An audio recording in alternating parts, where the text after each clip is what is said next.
2014 से पहले तक यहाँ आदिवासी मुख्यमंत्री रहते थे, लेकिन भाजपा ने हम लोगों का कुर्सी छीन के 2014 में गैर आदिवासी को मुख्यमंत्री बना दिया।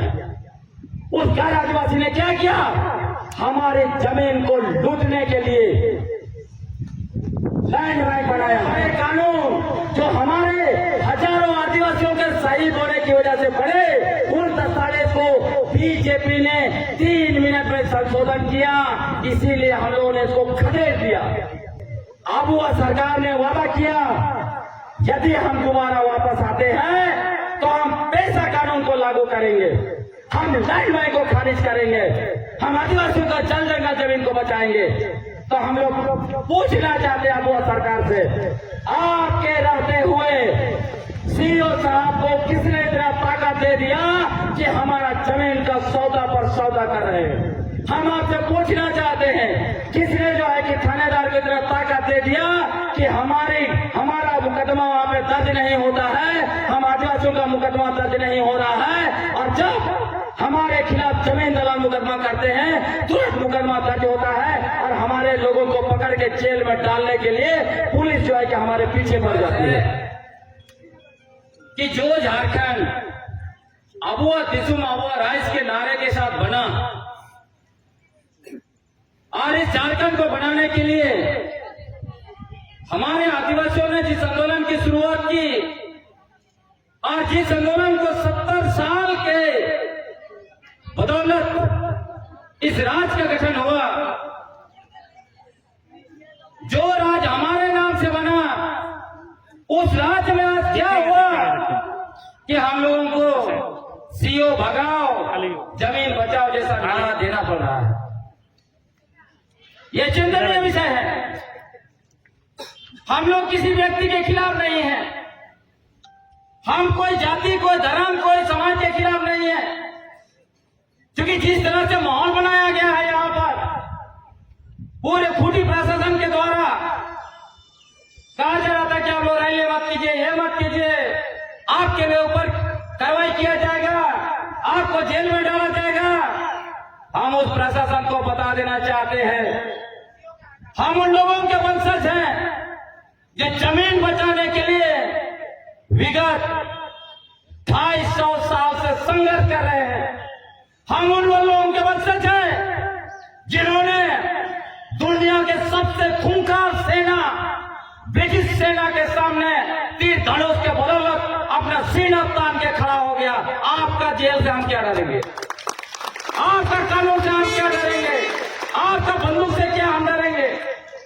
हम अपने जमीन बचाने के लिए, एक एक आदिवासी अपनी जमीन बचाने के लिए तैयार है।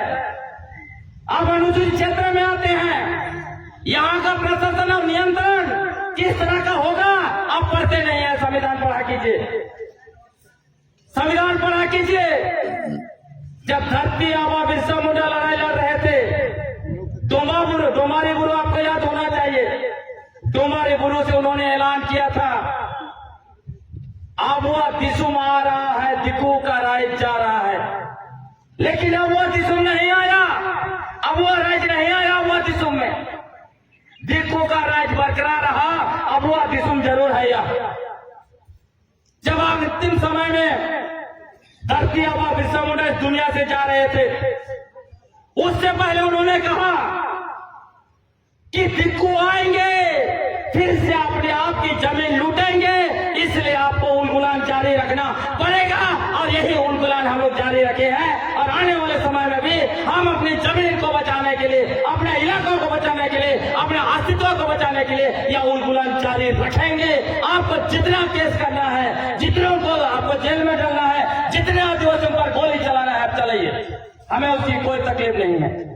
लेकिन यदि आप कहेंगे कि आप अपना जमीन छोड़ दो सीएनजे के खिलाफ, उसका अवहेलना करके हम आपकी जमीन में बिल्डिंग बनाते रहेंगे, सीओ जो है कि हमारा जमीन को इधर उधर बंदरबाट करते रहेंगे, और थाना में जब हमारे लोग केस करने जाएंगे तो आप केस नहीं करेंगे, और जमीन दलाल हमारे खिलाफ केस करेंगे तो आप केस करेंगे हमारे खिलाफ, और हम नौटंकी देखते रहेंगे।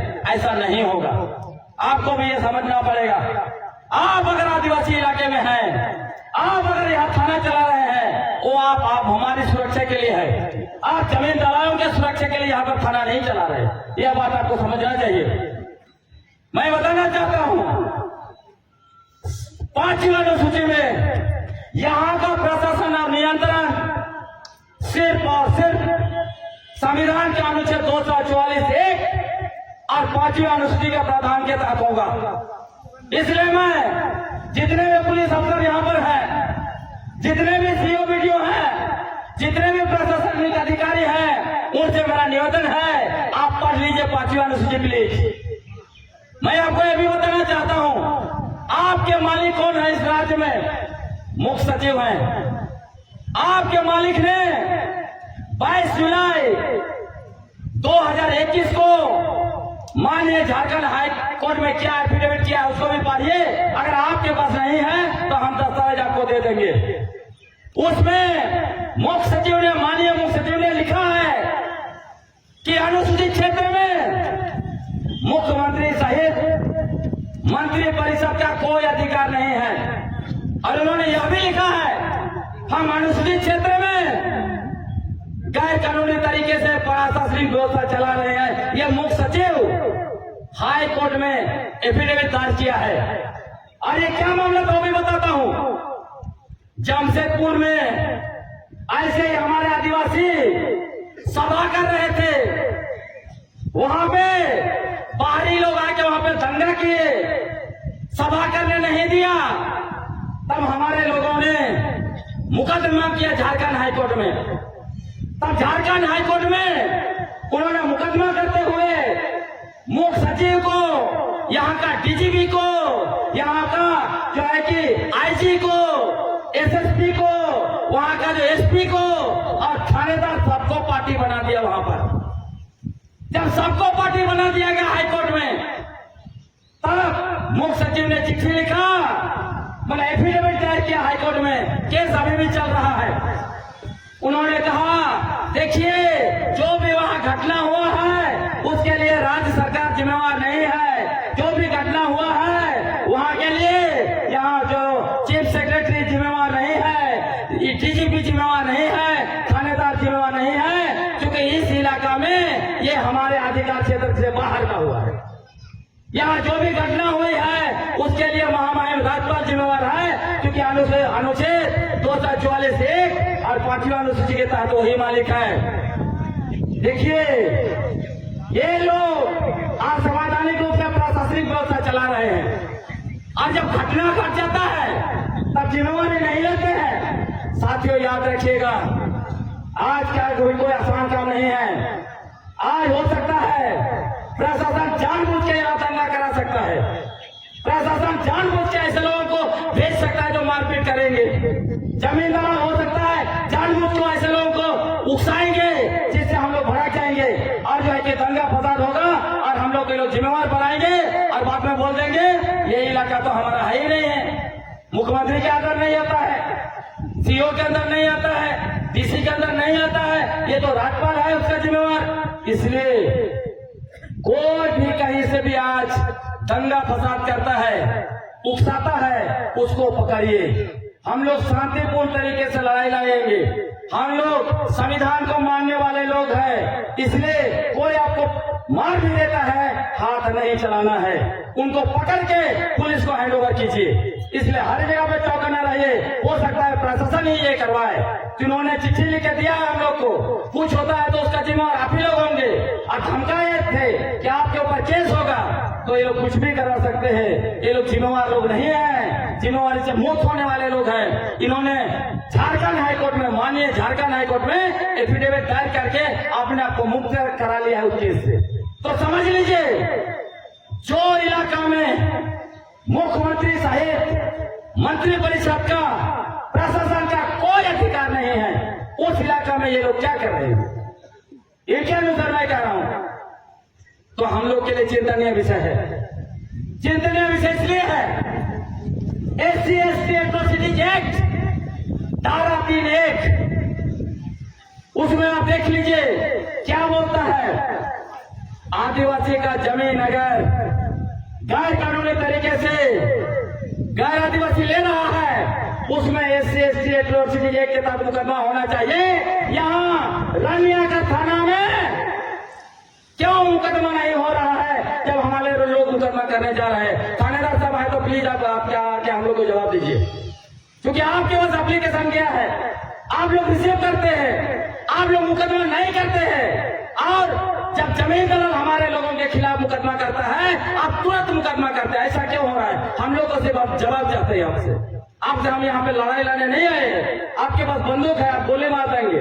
हम लोग बंदूक पर विश्वास नहीं करने वाले लोग हैं, हम लोग शांति व्यवस्था पर विश्वास करते हैं।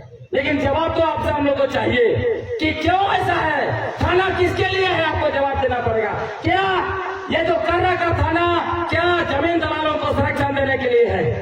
क्या कर्रा का थाना आदिवासियों पर अत्याचार करने के लिए है? इसका जवाब आदिवासी चाहते हैं। हम लोग चाहते हैं कि नहीं चाहते हैं? हम लोग इसका जवाब चाहते हैं, आपसे कृपया जवाब दीजिए। हम लोग ये जानना चाहते हैं, यहाँ अगर CO ऑफिस बैठाया गया है तो क्या यहाँ पे जमीन दलाली करने के लिए बैठाया गया है? CO ऑफिस अगर बैठाया गया है तो क्या ये हम लोगों के लिए बैठाया गया है कि दलालों के लिए बैठाया गया है? क्या CO ऑफिस में जो पदाधिकारी है उनको जमीन में हेराफेरी करके पैसा कमाने के लिए बैठाया गया है, या यहाँ पे उनको तनख्वाह देती है सरकार, हम लोगों का काम करने के लिए बैठाया गया है? हम लोग निवेदन करेंगे CO साहब जो भी हैं यहाँ आके आप हम लोग को बताइए। हम आपके विरोधी नहीं हैं, हम आपका जवाब सुनना चाहते हैं, आपको विश्वास दिलाते हैं। आप आइए, आपको कोई भी हाथ नहीं लगाएगा, आपके सामने भी कोई नहीं आएगा, इतना हम आपको सिक्योरिटी देंगे। इसलिए आपको हम गारंटी देते हैं कि नहीं हम लोग। लेकिन हम लोग आपका जवाब चाहते हैं कि क्या है, क्यों ऐसा हो रहा है, हम आदिवासियों का जमीन लूटा जा रहा है, जबकि हम आदिवासी लोग, हमारे पूर्वज 260 वर्षों से इसी जमीन की लड़ाई लड़ रहे हैं। आपको मैं बताना चाहूंगा, सबसे पहले हमारी लड़ाई किसके खिलाफ थी? सरकार के खिलाफ थी। कब? जब ब्रिटिश हुकूमत यहाँ पर 1764 में मुगलों को हराने के बाद जब 1765 में दीवानी अधिकार दिया और हमारे पूर्वजों से कहा कि इस जमीन का लगान दो और हमारा कागज लो। हमारे पूर्वजों ने कहा जमीन हमारे पूर्वजों ने बनाया है, तुम्हारा कागज हम नहीं लेंगे और तुमको लगान नहीं देंगे। साथियों, आज इतना वर्षों के बाद देखिए, जो हमारे पूर्वज अपनी जमीन के लिए लड़े, जो हमारे पूर्वज सरकार के टैक्स के खिलाफ लड़े, आज ये हालत हो गई है कि हम लोग सरकार को उसी जमीन का डबल टैक्स दे रहे हैं। राज्य में चले जाइए, ये जहां नगर निगम बन गया वहां जाइए, वहां पे आपने अगर घर बना लिया तो नगर पालिका बोलता है ये हमारी जमीन पर मकान बनाया है, इसका टैक्स दो। और बाकी जमीन बच गया जहां पे आप सब्जी उगाते हैं या फूल लगाते हैं, सरकार बोलती है, रेवेन्यू विभाग बोलता है इसका हमको टैक्स दो। जिस टैक्स के खिलाफ हमारे पूर्वज लड़े वही जो है कि डबल हो गया। पानी का टैक्स दो, इसका टैक्स दो, उसका टैक्स दो। टैक्स दे दे के हम लोग मर जा रहे हैं और टैक्स कलेक्ट करने वाला लोग हमारी जमीन को हड़प हड़प के वहीं पे बिल्डिंग बना रहे हैं। क्या हम लोग ऐसा होने देंगे? क्या ऐसा जारी रहना चाहिए? हमारी लड़ाई साथियों बहुत बड़ी है।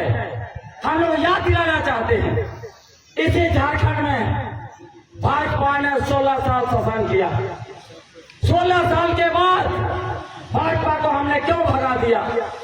क्यों हमने इंडिया गठबंधन को बैठाया सत्ता पर? हम लोगों को लगा था जब भाजपा थी 16 साल तक, उसने संविधान का अनुच्छेद 244(1) और 5वीं अनुसूची का उल्लंघन करते हुए यहाँ पे संवैधानिक कानून पेशा 1996 CAT कानून, SPT कानून को लागू करेगा। लेकिन उसके जगह भाजपा वालों ने क्या किया? उन लोगों ने 2001 में औद्योगिक नीति लेके आ गया। उनको लगा औद्योगिक नीति को लागू करना है तो पेशा को लागू नहीं करने देंगे। उन्होंने औद्योगिक नीति लाया और संवैधानिक रूप से बने पेशा कानून को लागू होने नहीं दिया और उसके जगह पर आज संवैधानिक रूप से झारखंड पंचायत राज अधिनियम 2001 को अनुसूचित क्षेत्रों में लागू कर दिया। जेपीआर सोचिए, आज संवैधानिक रूप से, क्योंकि राज्य सरकार पंचायत कानून नहीं बना सकता है। संविधान का अनुच्छेद 243(m)(1) पढ़ लीजिए। 243(m)(4) भी कहता है सिर्फ संसदीय कानून बनाएगा, इसीलिए पेशा कानून बनाया। जब बिहार सरकार ने 1993 में पंचायत कानून बनाया था, पटना हाईकोर्ट ने उसको खारिज कर दिया।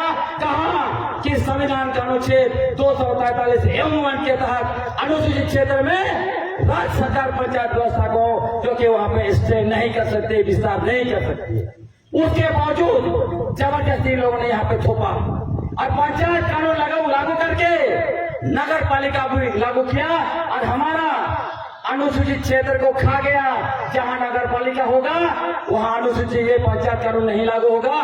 पंचायत का अधिनियम धारा 1 उपधारा 2 देखिए, मतलब जो काम 5वां अनुसूची का पायरा 6(2) के तहत राष्ट्रपति को करना है, वो काम जो है कि विधानसभा कर रहा है। बाप रे बाप, संविधान के खिलाफ इसे इन लोगों ने किया और यहाँ हमारे ऊपर थोपा।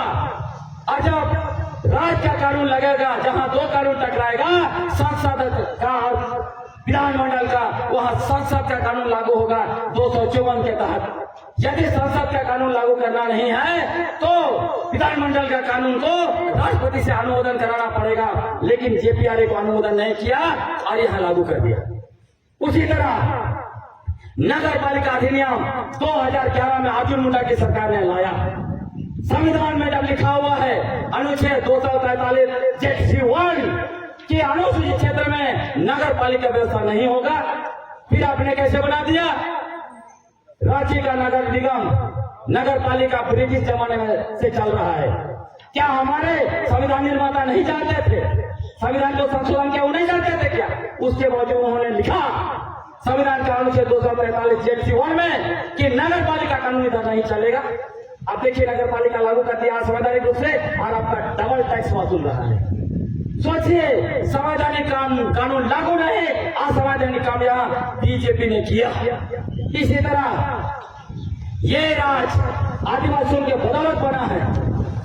2014 से पहले तक यहाँ आदिवासी मुख्यमंत्री रहते थे, लेकिन भाजपा ने हम लोगों का कुर्सी छीन के 2014 में गैर आदिवासी को मुख्यमंत्री बना दिया। उस गैर आदिवासी ने क्या किया? हमारी जमीन को लूटने के लिए लैंड बैंक बनाया और यहां तक किया, एक तरफ सरना ईसाई के नाम से लोग मुर्गा लड़ाई करते हैं, वो तो ईसाई आदिवासी तुम्हारा सब कुछ छीन ले रहा है। दोनों आदिवासी को मुर्गा जैसा चूड़ा बांधते हैं, दोनों मुर्गा समझता है कि हम ताकतवर, हम इसको मार देंगे। जब तक हम लोग मुर्गा लड़ाई करते रहे 16 साल तक हमारे इलाके में पैसा लागू नहीं होने की वजह से गैर आदिवासियों का पूरा आदिवासी इलाके में बिल्डिंग भर गया। जब हम लोग का मुर्गा लड़ाई खत्म हुआ, देख रहे हैं हमारी जमीन पर गैर आदिवासियों का माल खड़ा है। हम लोग देख रहे हैं हमारे पहाड़ों पर उनका क्रसर चल रहा है। हमारे इलाके का नदी में धन जो है कि घुस रहा है, उनका ट्रैकर हमारा बालू चोरी कर रहा है, हमारा मुर्ग चोरी कर रहा है। बाप रे बाप। तो भाजपा ने 16 साल तक आदिवासी को सरना ईसाई के नाम पर मुर्गा लड़ाया और हमारा सारा चीज छीन लेने का काम किया। उसके बाद देखिए, सीएटी और एसपीटी कानून ये मामूली दस्तावेज नहीं है, हमारे पूर्वजों के खून से लिखेगा ये कानून है। ये दोनों कानून क्या बोलता है? आदिवासी का जमीन गैर आदिवासी नहीं ले सकता है, लेकिन इन दोनों कानूनों को विधानसभा में बिना पास किए 3 मिनट में संशोधन किया। याद रखिए, इतने बड़े कानून जो हमारे हजारों आदिवासियों के शहीद होने की वजह से बड़े, उन दस्तावेज को बीजेपी ने 3 मिनट में संशोधन किया। इसीलिए हम लोगों ने इसको खदेड़ दिया। प्रॉपर्टी कार्ड लाया था, ग्राम सभा की जमीन को पार्टी जमीन बोल के लूट रहा था। इसीलिए हम लोगों ने 2019 में बीजेपी को खदेड़ दिया और 2019 के बाद 2024 में हमने उनको दोबारा आने नहीं दिया, क्योंकि 2019 से 24 तक कोरोना था। भाजपा ने इनकी सरकार को लूटने का काम किया, इसलिए हम लोग वो सवाल नहीं उठाए। लेकिन अब वह सरकार ने वादा किया, यदि हम दोबारा वापस आते हैं तो हम पेशा कानून को लागू करेंगे, हम लैंड माइनिंग को खारिज करेंगे, हम आदिवासियों का जल जंगल जमीन को बचाएंगे। तो हम लोग पूछना चाहते हैं वो सरकार से, आपके रहते हुए सीओ साहब को किसने इतना ताकत दे दिया कि हमारा जमीन का सौदा पर सौदा कर रहे हैं? हम आपसे पूछना चाहते हैं, किसने जो है कि थानेदार को इतना ताकत दे दिया कि हमारा मुकदमा वहां पे दर्ज नहीं होता है, हम आदिवासियों का मुकदमा दर्ज नहीं हो रहा है, और जब हमारे खिलाफ जमीन दलाल मुकदमा करते हैं तुरंत मुकदमा दर्ज होता है और हमारे लोगों को पकड़ के जेल में डालने के लिए पुलिस जो है कि हमारे पीछे पड़ जाती है। इस सवाल का जवाब अब वो सरकार को देना पड़ेगा, ऐसे हम लोग नहीं छोड़ सकते हैं, क्योंकि आप माँ बाप है तो आपको जवाब देना पड़ेगा बच्चा को। बच्चा कब तक रोएगा? जब तक आप जवाब नहीं देंगे हम लोग रोएंगे। और ये भी आपको कहना चाहते हैं, यहां से जिस तरह से 21 तारीख को हम लोगों ने हजारों की संख्या में विधानसभा घेरा ना, बहुत जल्दी पूरे झारखंड के आदिवासी मोर्चाबंदी घेरेंगे। यदि हमारे पास ऐसा ही अत्याचार होता रहा, यदि हमारी जमीन लूटी जाती रही, यदि सीओ को नहीं हटाया जाता, यदि थाना में हमारे मुकदमा दर्ज नहीं होते और जमीन दलालों पर कार्रवाई नहीं होता, हमारे जमीन को लूटने पर कार्रवाई नहीं होता, तो हम लोग मोर्चाबंदी कुछ करेंगे कि नहीं? जाएंगे ना, लाखों की संख्या में जाएंगे। मैं आखिरी बात कहना चाहता हूं,